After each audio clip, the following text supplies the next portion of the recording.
Welcome back. I hope you don't hear an echo on this. It's just the way I've set up the audio. Perhaps it's a bit funny. So what's happening here is I've got a homemade spectrum analyzer made from LabVIEW, but it's the actual free version of LabVIEW, so you can make one yourself. There is a lot of people don't know, I didn't know myself until about 6 months or a year ago, that there's a free version of LabVIEW called the Community Edition, and it's got a lot of stuff on it, and the license lasts for 1 year, then you just renew it, so there's no problem there. It's got a huge amount of signal processing stuff on it that makes it really interesting. So what you're seeing here is the time domain waveform. It's you can't see the whole speech here because I've not got a big enough buffer, and this is the spectrum down here, the frequency domain. But to show you it working better, I'm going to generate a sine wave from an app which I've got on a phone. You can get lots of such apps on the phones nowadays. In fact, they do spectrum analysis as well. This one's called, what's it called? I can't remember the name. Anyway, it says single oscillator, and I'll just play a tone. It says here that it's let me think, 1066. Okay, I'm going to play that. It's also got a tone detector built into LabVIEW somewhere. Where it is? Oh, there it is. It should tell me the frequency when I play it. So here I go. So that's 1066.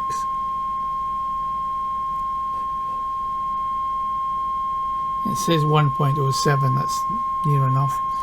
Here's the spectrum down here. I can average it.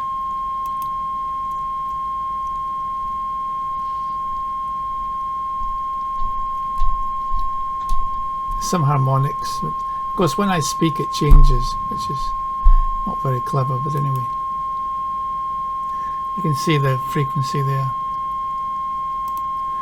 I can trigger it like a scope as well. Only works for periodic waveforms, of course, the trigger. If you're wondering where I got the trigger thing from, it's not mine. I took it from a very old LabVIEW program about 24 years ago. Okay, so that's it working. I'm just going to show you it tracking. I think I can put on a swept sine wave. That's a bit annoying. Put a swept sine wave on. Is this it? It keeps putting adverts up, so I know you can't see this, but I've got it in front of me. Right, oh, here it is. So this is going to go from 300 Hertz to 3 kilohertz. It's going to take 5 seconds to sweep. It's a bit like frequency modulation, but it's very slow.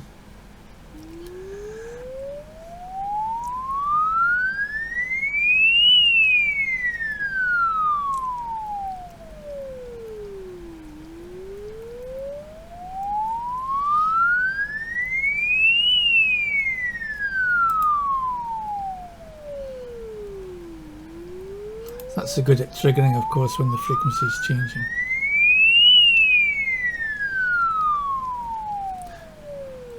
We can go much higher, of course, in the sine waves. That's that's a square wave actually.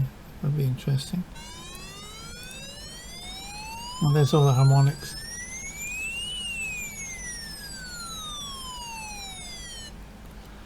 I'll just go back to the sine wave if I can find it.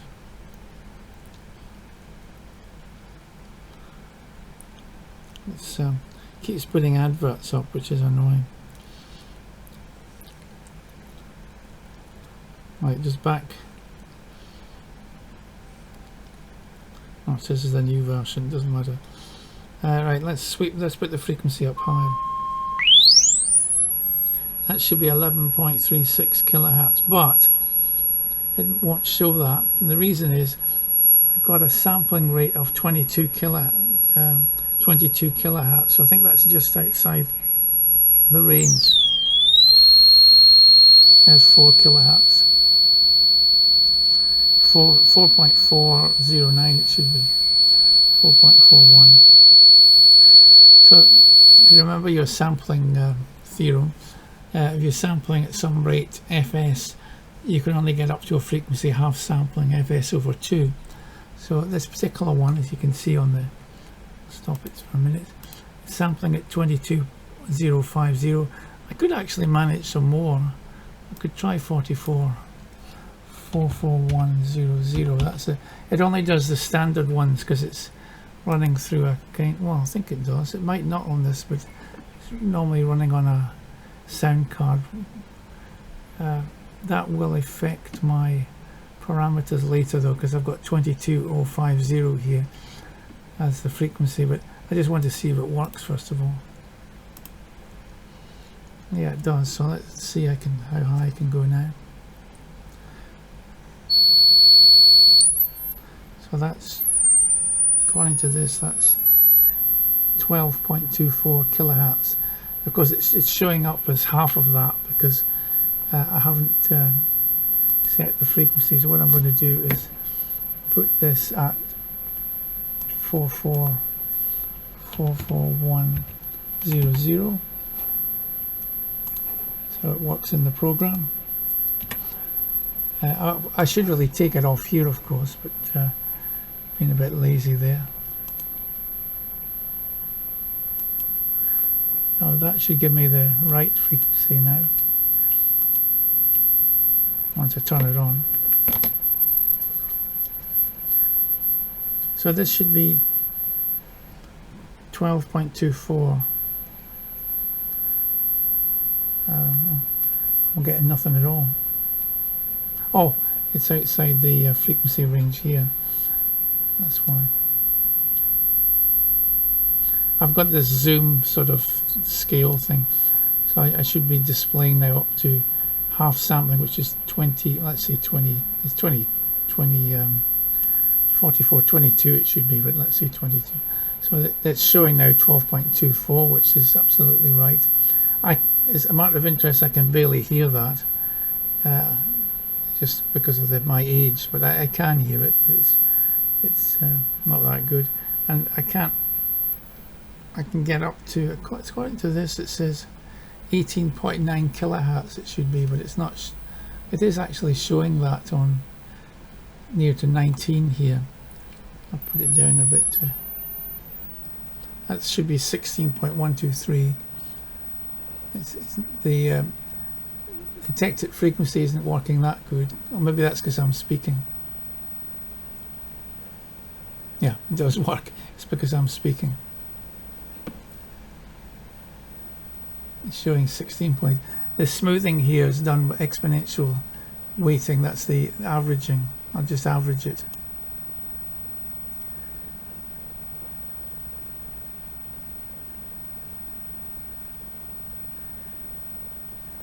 It's using a Hanning window. And yes, it looks horrible there because there's not so many samples. I'd have to increase the buffer size to get a better resolution, which I should do, of course, but that'll slow everything down. But as I go down to a very low frequency, let's say that should be 870 hertz.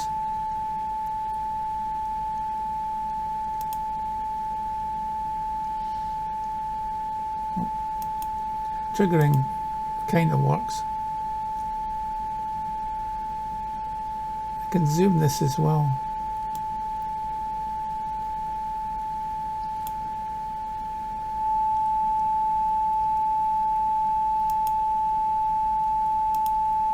That's just a zoom on the time axis.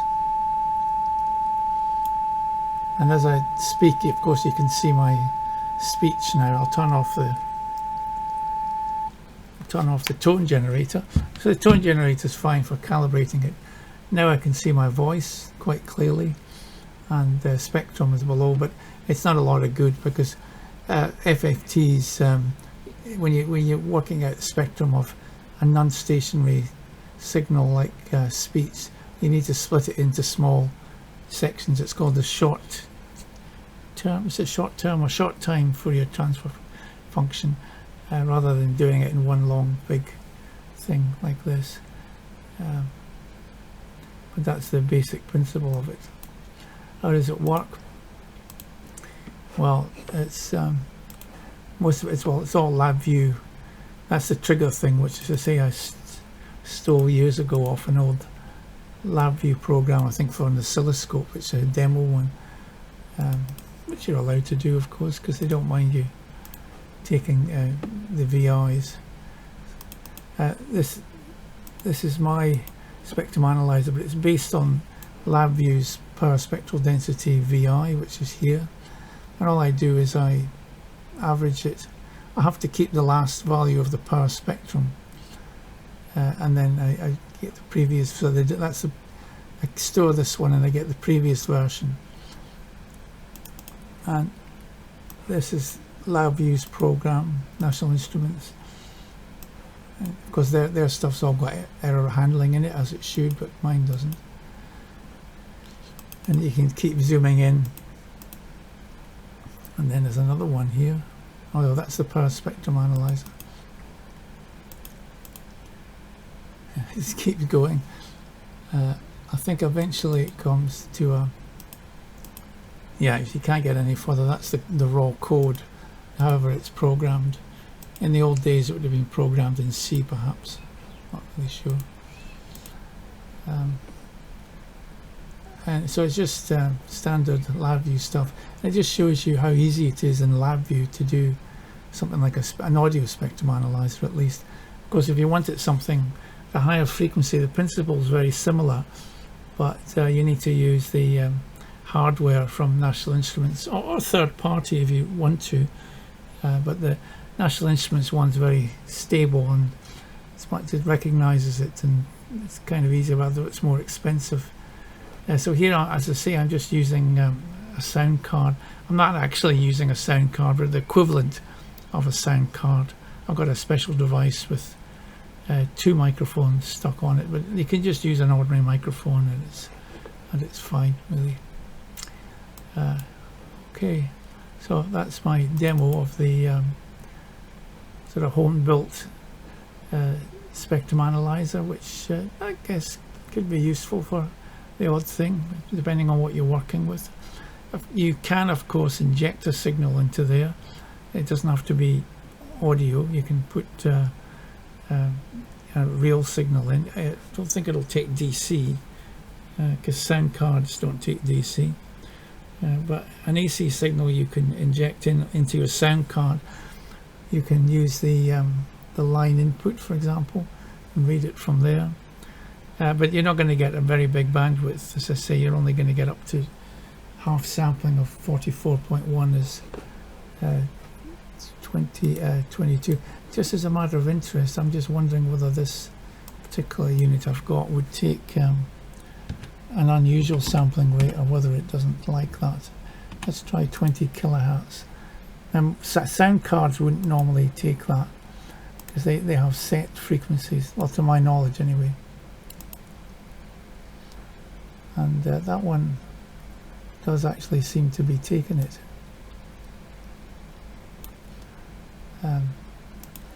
Again, if I change this to 20, 44.1 is the usual sort of standard. But you know, there are cases where you might want to oh, I've changed it because they're both connected together. Now let's see if that works.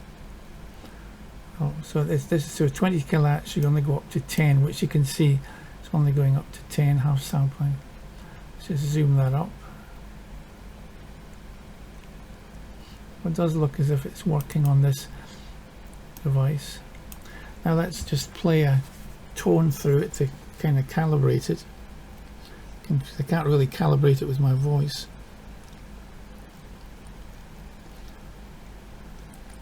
So this is 870 hertz.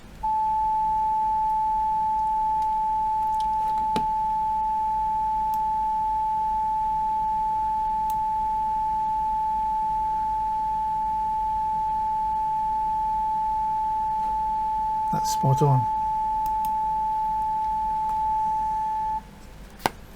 So LabVIEW Community Edition is what you want if you want to make something like this.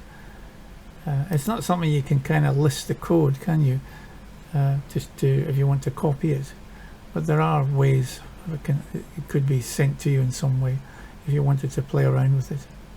Okay, thanks a lot then. Bye bye.